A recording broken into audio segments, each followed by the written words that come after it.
All right, guys, on this next video, we're going to look at subtracting mixed numbers.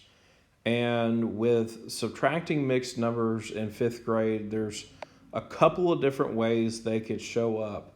On this particular video, we're going to look at subtracting mixed numbers without renaming.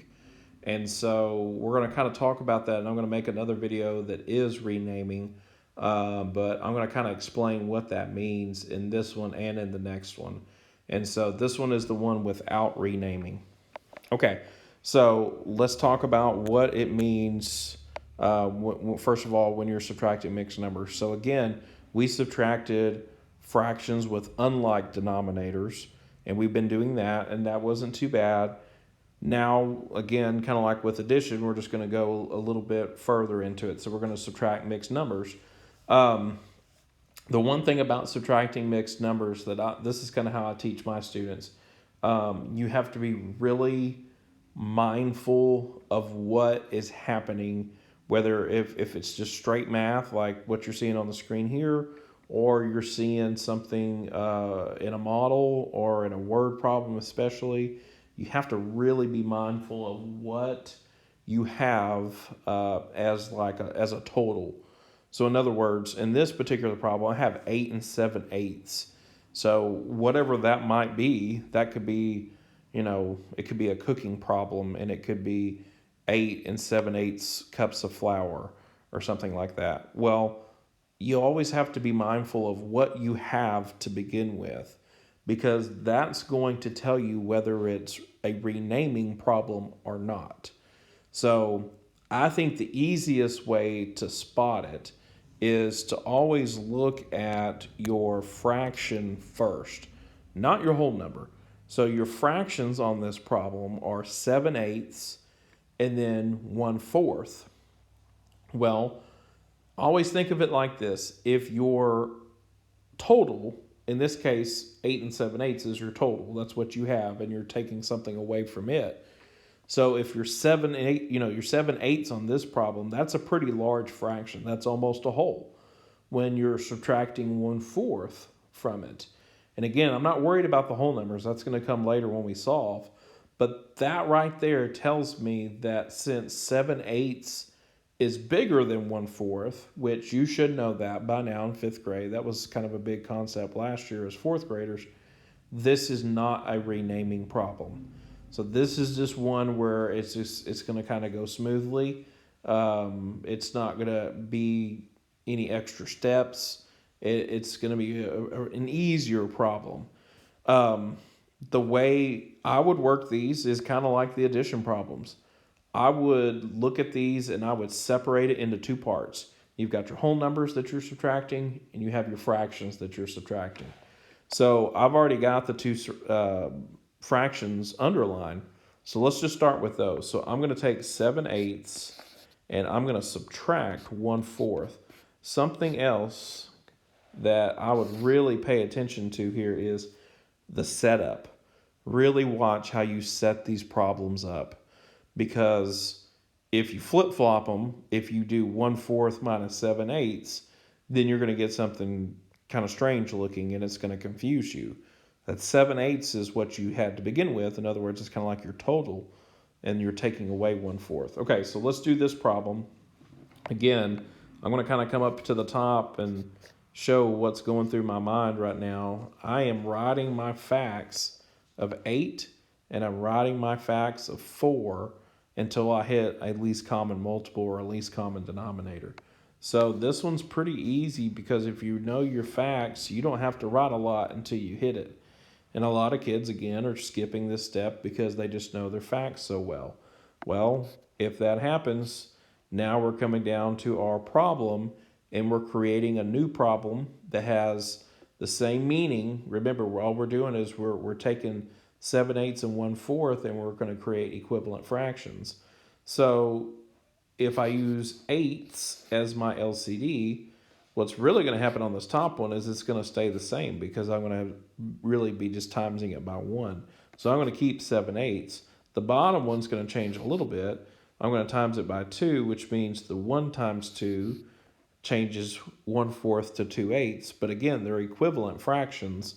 So if I put my box here, and now I kind of just clear out everything else on the page, I've got a fourth grade problem sitting there. I've got 7/8 minus 2/8.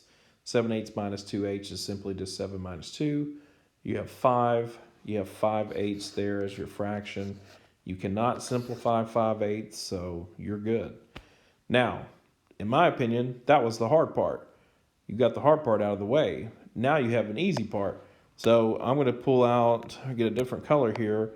I'm going to pull out the whole numbers. If I pull those out, I can do that in my head. 8 minus 3 is simply just 5. And so I can now stop and think, okay, if I put everything together, I'm going to take the 5 that I had from 8 minus 3. I'm going to take the 5/8 that I had from my fraction. I'm going to put it together and I'm going to think, okay, after it's all said and done, my final answer here is going to be 5 5/8. And that's a pretty easy problem when it comes down to it, because you've already subtracted fractions with unlike denominators. That's not a new skill. And so it's just, again, it's that extension. All right, let's look at this example. And I'm going to go a little bit faster here. But again, it's the same thing. What would go through my mind is 3/4 is bigger than 1/5. So this is not a renaming problem. This is one where we can just go and solve and figure out whatever the answer is. We don't have to worry about renaming. So I'm going to pull out 3/4, subtract 1/5. Again, watch how you set it up. If I wrote my 4s and I wrote my 5s, I'm not going to do it on this one, but if I were to write those out, I think I would hit 20. 20 would be my least common multiple or denominator. So I'm going to write that in. My relationship here is times 5. Again, I think it's good. Sometimes I get bad about it and I'll get a little bit lazy there. I think it's good to write it both as the numerator and denominator. Again, you're showing that relationship and you're showing how it is equivalent. So I think that's a good thing. Sometimes I get going too fast and I forget. But for both of these here, they're easy, multiplication facts to spot. You can change these over pretty easily. I'm going to put this in a box. I think probably another big issue that a lot of students will run into on this, and I say this a lot in my class, is they get add happy. Because addition's always something kids want to do because it's easier. So naturally your brain kind of just shifts over to addition because it's so easy, when really you got to watch that symbol. This is a subtraction problem, so we don't want to add this, we want to subtract. 15 minus 4 is 11, so we've got 11/20. But now, if I look back up at the problem, I've got a couple of whole numbers. If I pull those out, I've got 12 minus 8. 12 minus 8 is 4. And then I can just simply put everything together. 4 and 11/20 would be my final answer. Simple enough. Again, and at the very beginning of this, I think it would be really smart to just, and I always tell my students to do this anyway, you want to think before you start writing or you start putting your pencil to paper. Think about those fractions that are involved. And this particular one, 3/4 was a big fraction. That's almost a whole. 1/5, that's a unit fraction. That's a small fraction or smaller fraction. So this has nothing to do with renaming. Okay, on this last one, let's go through it. I'm going to do this one where I focus in on the whole numbers first. So if I do that, 10 minus 2 is 8. So I'm going to kind of just pull 8 off to the side. I know that that's going to come back into play later. Then I'm going to pull in 2/3 minus 1/4. That's my fractional part of this problem, 2/3. 2/3 is, again, a little bit bigger fraction. It's approaching a whole, minus 1/4. 1/4 is a smaller fraction. So if I wrote my 3s and I wrote my 4s, I'm thinking 12ths. 12ths would be on both of those lists. So I'm going to put the relationship here of times 4, change that to 8/12. Same thing at the bottom. This looks like times 3.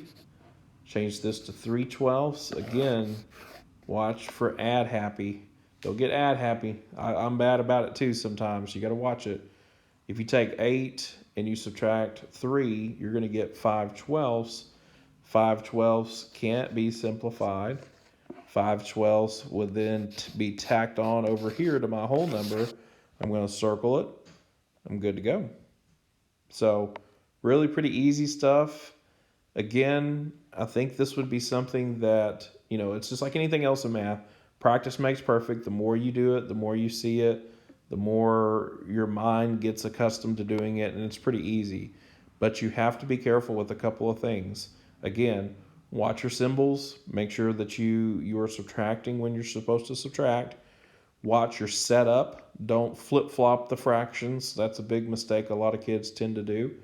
And then again, these had nothing to do with renaming. We'll do a whole other video on renaming.